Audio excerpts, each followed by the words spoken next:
The opinions expressed by Peter Wexler, Robert Quittner, Kyle Plotkin, Michael Hart, Nicholas Hamner, and guests on this show are their own and do not reflect the opinions of this network. All statements and opinions expressed are based upon information considered reliable, although it should not be relied upon as such. Any statements or opinions are subject to change without notice. Investments involve risk and, unless otherwise stated, are not guaranteed. Past performance cannot be used as an indicator to determine future results. Any strategies mentioned may not be suitable for everyone. Information expressed does not take into account your specific situation or objectives and is not intended as recommendations appropriate for you. Before acting on any information mentioned, please consult with a qualified tax or investment advisor to determine if it is suitable for your specific situation. This program is designed to provide accurate and authoritative information with regard to the subjects covered. Investment advisory services offered through Brookstone Capital Management LLC, aka BCM, a registered investment advisor. BCM and Franklin Retirement Solutions are independent of each other. Insurance products and services are not offered through BCM but are offered and sold through individually licensed and appointed agents. All right, welcome to this week's Solving the Retirement Puzzle presented by Franklin Retirement Solutions. I am Nicholas Hamner. With me this week, as they are every week so far, Michael Hart, Kyle Plotkin. We are all financial advisors. We are not giving financial advice. That's a very important disclaimer that you probably already heard. But we are not giving financial advice. What we are doing is talking about the news and interesting things that apply to retirement planning and the whole retirement planning universe, but not necessarily, the boring, here are the tax code changes for this year. We're not doing that. We're going to talk about interesting things or things that we find interesting, but relate to retirement planning in some way. So I'm going to talk about market triggers, things that people think are going to sway a stock price one way or the other, guys that are always involved in that emotional marketing, market movements. They're watching every little bit of news thinking they're going to get some kind of inside edge, and somehow make a fortune watching the news in a way that other people don't watch the news somehow. Doesn't make any sense, but there are people all over the place that do this. What was the one? Who was the guy that said, I knew I needed to get out of the market when my cab driver had a stock tip for me? There's a lot of similar quotes Yeah. to that, but it's essentially, yeah. I have a lot of thoughts on financial news in general. Yeah. But what I'm going to talk about is, I'm sure you guys have seen it by now. Apple has fallen under the scrutiny of the EU, or the European Commission, which is underneath the EU, and also the Justice Department for antitrust, namely what they do with iTunes and supposedly using their monopoly to corner the market in certain things and to make it difficult for other people to operate, other vendors to operate in their ecosystem. It's not the first technology company we've seen come under antitrust. It's not the first computer manufacturer we've seen come under antitrust scrutiny. So what I wanted to do was look at, everybody saying, and I'm saying everybody saying that's very anecdotal. I heard it a lot this weekend. Oh, what do you think the lawsuit against Apple's going to do to their stock price? That's going to hurt them. Blah blah blah. Same reactionary stuff. So in 1994, another software company came under antitrust scrutiny, and originally they just made a promise to the Justice Department. Anybody want to guess who that technology company was in 1994? Microsoft? Absolutely. So what do you think Microsoft's stock did in the week after the news broke that they had settled with the Justice Department in 1994? I'm going to guess it probably went up. It stayed flat. You want to guess what their stock price was in 1994? No. It stayed flat. It went on Monday following the news. It was at 3.14. 3.14. $3.14. Hi. And what is it today? That Friday, it was at 3.15. Today it's at like 4 something. Right. Yeah. But Microsoft stock stayed low and then was flat for a long time. Yeah, the people used to say Microsoft is where money goes to die. Mm-hmm. But anyway, so if you follow what all they did with the Justice Department. So in August of 1997, the Justice Department announced that they were investigating Microsoft over their purchase of some Apple shares, because for a long time Microsoft was an investor in Apple. stock was flat. And later that year, October 1997, the Justice Department demanded a $1 million a day fine for Microsoft using Windows 95 to force Internet Explorer on people over other browsers. What do you think their stock did? Flat. Flat. Stayed at 16. December, Justice Department issues an injunction, stayed flat. May of 1998, the Justice Department and 20 states announced their antitrust suit. That was the big one. Announced their antitrust suit. Market stayed flat. Throughout that entire history, every big news item, the launch of the lawsuit, the trial beginning, mediation beginning, the biggest move through any of this in a 1 week span was when the judge threatened to break up Microsoft. That was in June of 2000. So 24 years ago, the judge threatened to split Microsoft into two entities, and it went down from 35 to 33.9. So minor movements throughout the whole thing. Even when it moved, once that stuff concluded and it turned into what is the EU going to do, and the EU started leveling these huge millions of euro fines, stayed flat through the whole thing. So I looked at what Apple was doing. So when in March, the EU fined Apple $1.8 billion for what they were doing with iTunes. That the stock went down 10 points, 179 to 169. But So $10. $10, yeah. Okay. In March, when the Justice Department announced its suit, the stock actually went up $2, 171 to 173. Which, if you relate it down to what Microsoft did when Microsoft was $3, Apple moved even less. Earlier this month, when 4 additional states joined the antitrust suit, it went up $9. Like, there's these kind of things. Again, the economy does not work on short-term news and impactful news. You'd never there. That's why they call them black dogs. They're so rare. Or black swans. Black Sorry, Swans. Black Dog was a Patrick Swayze trucker movie with Meatloaf in it.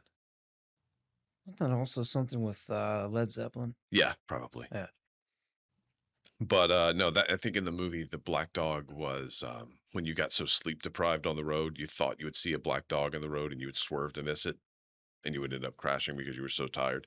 No, a black swan event, because they are so rare for any single news item to affect the market. And I think it was what, 9/11, the Titanic, things like that. They're hard to predict. 9/11 barely impacted the market, really. It ended up being a positive when it was all said and done. Right, but these rare events that have a short-term impact on the market are so rare. Well, and Even wars. One of the things that we talk about a lot, especially Kyle and I, is there's different versions, and I don't want to get too deep into the weeds, but there is something called the efficient market hypothesis, which says that all publicly known knowledge, and in some cases even non-publicly known knowledge, is already priced into a stock. So, in your example, these things that happen that seem like they would be detrimental things to a company's earnings don't really affect the price much, either because it's already been priced in, or they're just these random events, and there's just no way to predict them. It kind of along the same lines. It just as an aside, when we look at interest rates, they talk about, well, rate cuts are already priced into the stock market and how those are going to affect it. So, beginning of the year, we said they were calling for 7 cuts. Now they're calling for 1, maybe 2. Yeah.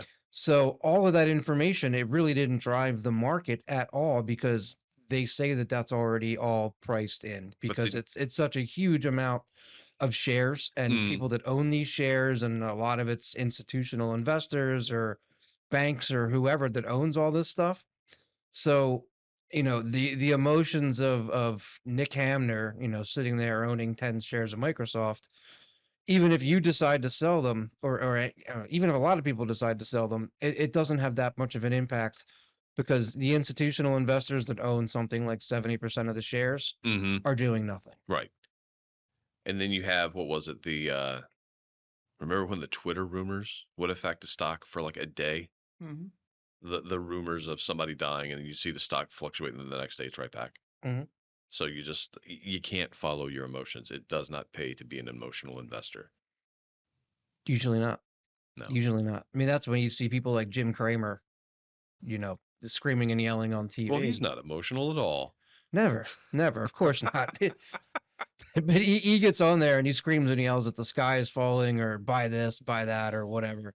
People don't really check up on, His record. what his batting average Yeah. is. Yeah, there's an interesting Twitter account. I guess it's called X now, right? It's not called Twitter anymore. It's Twitter. But It will always be well, Twitter. that's what I call it. Just like the country artist is not Darius Rucker, he is Hootie and will always be Hootie. But there's Prince is not formerly known as. No. There's a Twitter account that is just the opposite of Jim Cramer. So if Jim Cramer says to buy something, then you sell it or short it. If Jim Cramer says to sell something, you buy it. And Who has the better record right now? If memory recalls, the opposite of Jim Cramer is outperforming Jim Cramer. Who was the guy in The Bronx Tale? That was just, what was it? Mush. The character Mush in Bronx Tale. Never seen a That's gonna be our next discussion. Yeah. I don't remember. That was he had such bad luck. Like if he said yes, yeah, okay, the answer would have been no. And Yeah. there's the scene of them at the racetrack, and the horse has got like a 5-leg lead. Like he's right. Yeah, I remember. 5-length lead, and Yeah. they're all cheering, they're all happy, and then he comes in, he's like, he's cheering on the horse, and the guy just tears up his ticket immediately. Before the races. Yeah. Yeah, that's right. I remember. So yeah, that's that one. So next on the list, we'll do Kyle's. Kyle, what do you have for us this week? All right. So again, I've seen this story around a bunch over the last couple of weeks. And many people may have seen it as well. It's popped up on Yahoo Finance. It's popped up on the Wall Street Journal. It's been in some other magazines. It popped up on my Apple News the other day. The headline is his ex is getting his $1 million retirement account. They broke up in 1989. I guess we're going to talk about beneficiary forms, huh? We certainly are. And we've talked about that before on here, how important that is and how easy it is to kind of get lost in the shuffle. The long and short of this one was this guy, he worked for Procter & Gamble. He was just a factory worker. He started his career in 1986, I think. In 87, started his retirement account. He actually became eligible after he was there for a year. He was living with a girlfriend at the time, who he wrote down as his beneficiary on a 3x5 card that he filled out at work, probably in the lunchroom or something. That feels official. Right. And it was with her name, and cohabiter was the title that they had used. Cohabiter. I've never even heard that term. That's right back there with the Lee Marvin palimony case from the 60s. So this guy died in 2015. Long story short, he has two brothers.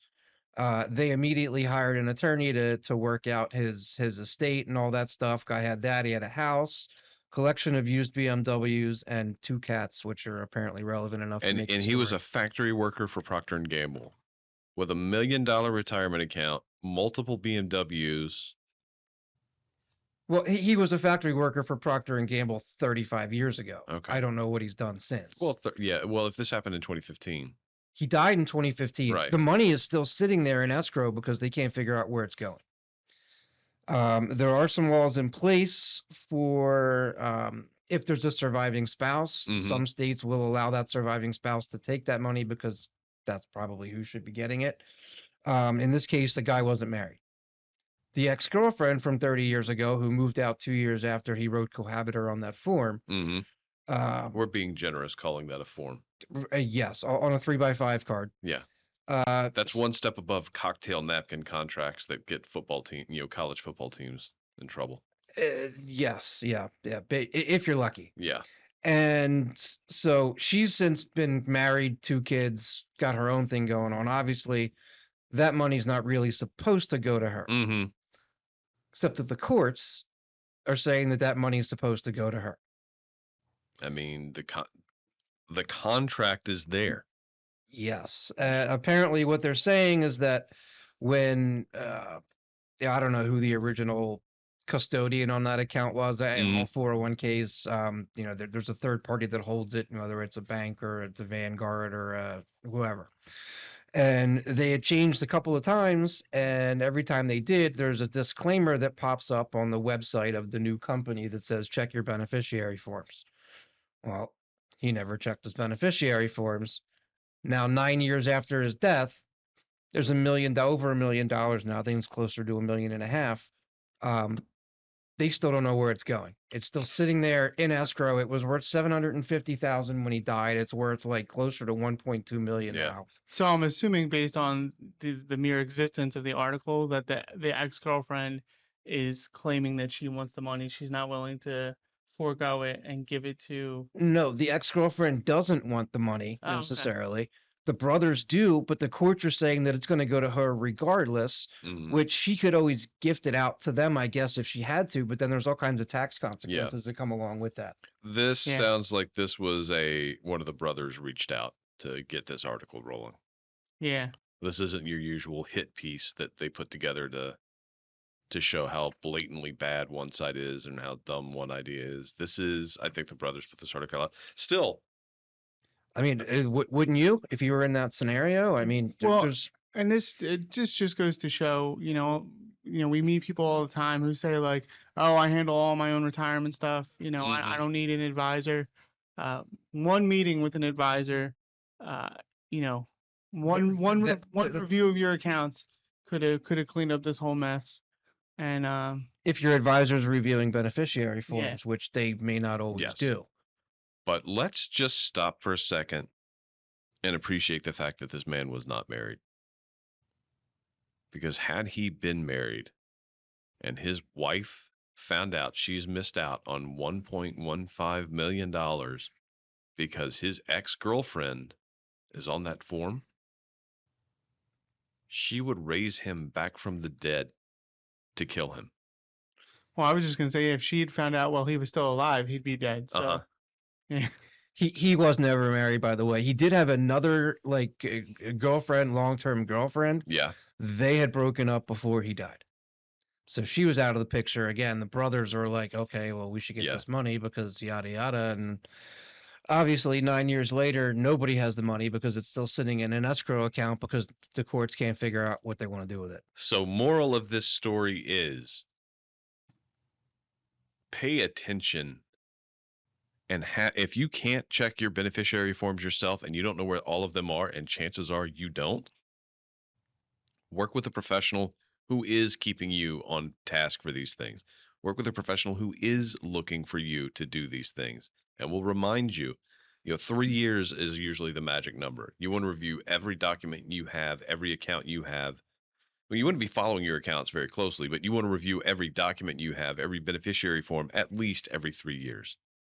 If you're not doing that, if you don't know how to do that, get in touch with us, 215-657-9200, or reach out to us via email, info@franklinrs.com. We can help you get started with that. We can get you on the calendar, work with you with this.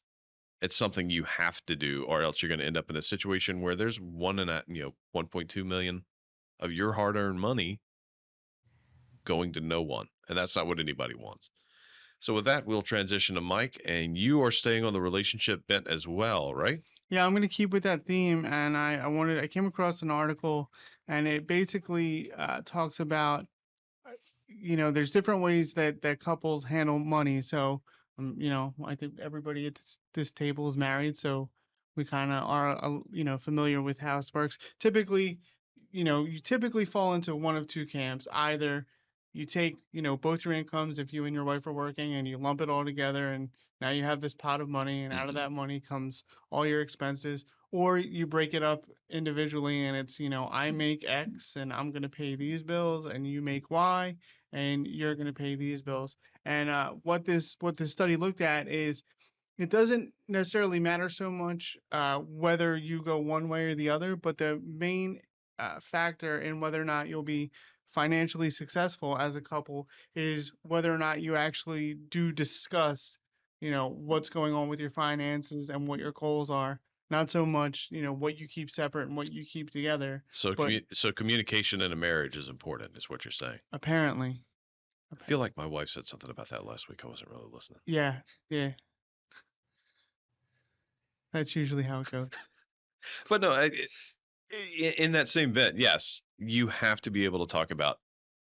Well, isn't money one of the big reasons marriages fall apart anyway? Yeah, I mean, I think it's still the number one reason as to why, 50% of marriages end up failing. I think that's an old set now. I think it's higher than that now. No, I think it's lower. I'm going to give married people credit. I think it is lower because that 50% was weighted towards all the boomers who were married kind of into marriages they didn't really want. And then when divorce became, what was it? When did we gain the right to a No fault. no fault divorce? Well, that was in the 70s. So the late 70s, early 80s, you just had a flood of divorces from all these bad marriages. And since then, it's petered out. I think it's 1 in every 3 now. Okay. Yeah, the last stat I'd heard, it's always, yes, it fluctuates, but I'd always heard it was somewhere around 50%. I think it's a generational thing too. It is. Because the numbers vary greatly across different age brackets. From I forget what they are, but I know I've seen it before. Yeah, you definitely have the older couples that are not getting divorced. Right. No matter what. Right. And then you have the people that got married very young that a lot of them at more than the average end up divorced because, you get married at 19 or 20. I mean, by the time you're 25, you're a different person. well, back then the ideas were completely different. The impact of someone else's morality on your own lifestyle had a much heavier impact back then than it does now. So you could not be in a proper long-term relationship back then unless you were married. So the thought went. I tell my wife all the time that she is a terrific first wife. So Let's see. it's important to show your wife that you appreciate her. I had a friend that used to we'd meet new people or whatever, and he would introduce somebody every time as his future ex-wife that he had just met. So it was, according to Forbes, how many marriages end in divorce? This is a study that came out this year, but it was involved 2022. First marriages, 43%. Second and third marriages are the biggies. 60% of second marriages end in divorce. 73% of third marriages end in divorce. You should just give up. Well, I guess by the third time you're like, I'm getting good at this. So I mean, I forget who I think it was my grandmom who used to say, after, if you've got 2 ex-wives, maybe it's you. Yeah. But so communication is key. Yeah. You have to talk about money. Yeah, it doesn't matter whether you combine everything or you keep it separate, and then your partner keeps their stuff separate, but you have to communicate. And if for no other reason, then if to go back to your article, Kyle, if something happens, if I kept my wife in the dark as to like, here are these accounts and here's roughly how much money is in them, if she has no way of knowing what I have and I get hit by a bus, she has no way of going and collecting all that money. There's individuals that don't know what they have. Yeah. Yeah. Well, I mean, how many times have you seen somebody come in to meet with us, Mike, and they come in and they've got statements from 12 different places. They've never bothered to add them all up, so they have no idea that they have 1.8 million, because to them they just have 12 different accounts and each one has whatever it has in it. Well, and how many times have we sat in a meeting with a prospect or a client, and after 3 or 4 meetings, they we bring up their what we call our money map, our breakout of all their accounts that they have in different places, and then they go, oh yeah, and I forgot about this thing, or whatever it might be. Oh, it happens. Oh, I got something in the mail from a stock that I guess my mom left to me 30 years ago, and what is this? And turns out there's $100,000 worth of, I don't know, AT&T stock or something that they had no idea that they even had. And it's important to point out that this isn't like malicious concealment. This isn't any kind of malpractice or just bad management on the part of people. Because right now, and it's the same mindset right now, I guarantee you, if you go into your pantry, there's something expired in there that you didn't even know you owned. Everybody's got that box of graham crackers from the late teens, or, that one tub of Greek yogurt in the back of the fridge where everybody had that good healthy intention start of the year, and then just maybe the milk got put in front of it, or maybe a thing a tub of leftovers got set beside it. It's easy to forget. It's easy to lose track unless it's something that you have to do, unless it's part of your job, and we've made it our job. So that's Mike mentioned the money map. We keep track of everyone's accounts that if they're clients with us. Portfolio watches, we see what every sleeve is doing, every account is doing. It's important to stay on top, or otherwise you forget. It becomes your junk drawer, and nobody wants their money in a junk drawer. So if you have any questions on that, any comments, you want to get your finances in order, or just get a better understanding of what it is you have and who it's going to when you pass away, you want to give us a call at 215-657-9200, or you can reach out to us at email info@franklinrs.com. It's easy to do, and we're nice to talk to anyway. So, I mean, that's a benefit. Yeah, and Peter says all the time, half of what we do is financial planning, and the other half is like therapy. And we've seen that play out time and time again. And so, even just sitting down with a financial Listen, advisor. I had my hands in the toilet tank last week for an hour. Where is that in terms of financial management or professional management or life management? Obviously, life management, not good. But even just sitting with a financial advisor to sort of, if you're in that situation where, one person feels like they're in the dark, you can sit down with an advisor, and the advisor can be the mediator between the two.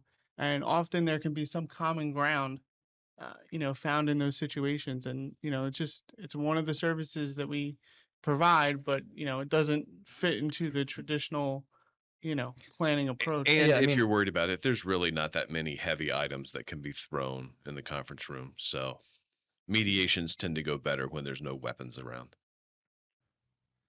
Yep. Yep. I'm thinking about those crystal balls, and they're slippery, so that they might they're do some hard to aim. damage. It's like a Civil War cannonball. Yeah, it can be hurled, but it's not going anywhere you aim. Yeah, but if it connects. Yeah, those things are heavy. Those things are heavy. Well, it is a crystal ball, so regardless, you'll see it coming. Well, and back to that, the reason why we say crystal balls is we have crystal balls in each of our conference rooms, and really the reason for it is everybody wants to know, what's the market going to do? What's the market going to do? And the common answer is, I don't know. The crystal ball is still cloudy, and then we've got the crystal ball there to show that. So that's why that comes up here. But other than the crystal balls, no, there's probably not many weapons around. I'm gonna get one. I swear, I'm getting a crystal ball with me giving a thumbs up etched on the bottom. So when you peer into it just to see, you get this. Better the thumb than the finger. Yeah. And on that highly enlightening note, we're going to end this week. I think next week we should probably kind of go in depth about money maps and really show what all they include. Kind of go into the in-depth stuff we do, the money maps, the expense forms, all those fun budgeting things and money managing things. Really in depth. Make sure you watch next week. But thank you for watching this week, and we will see you later.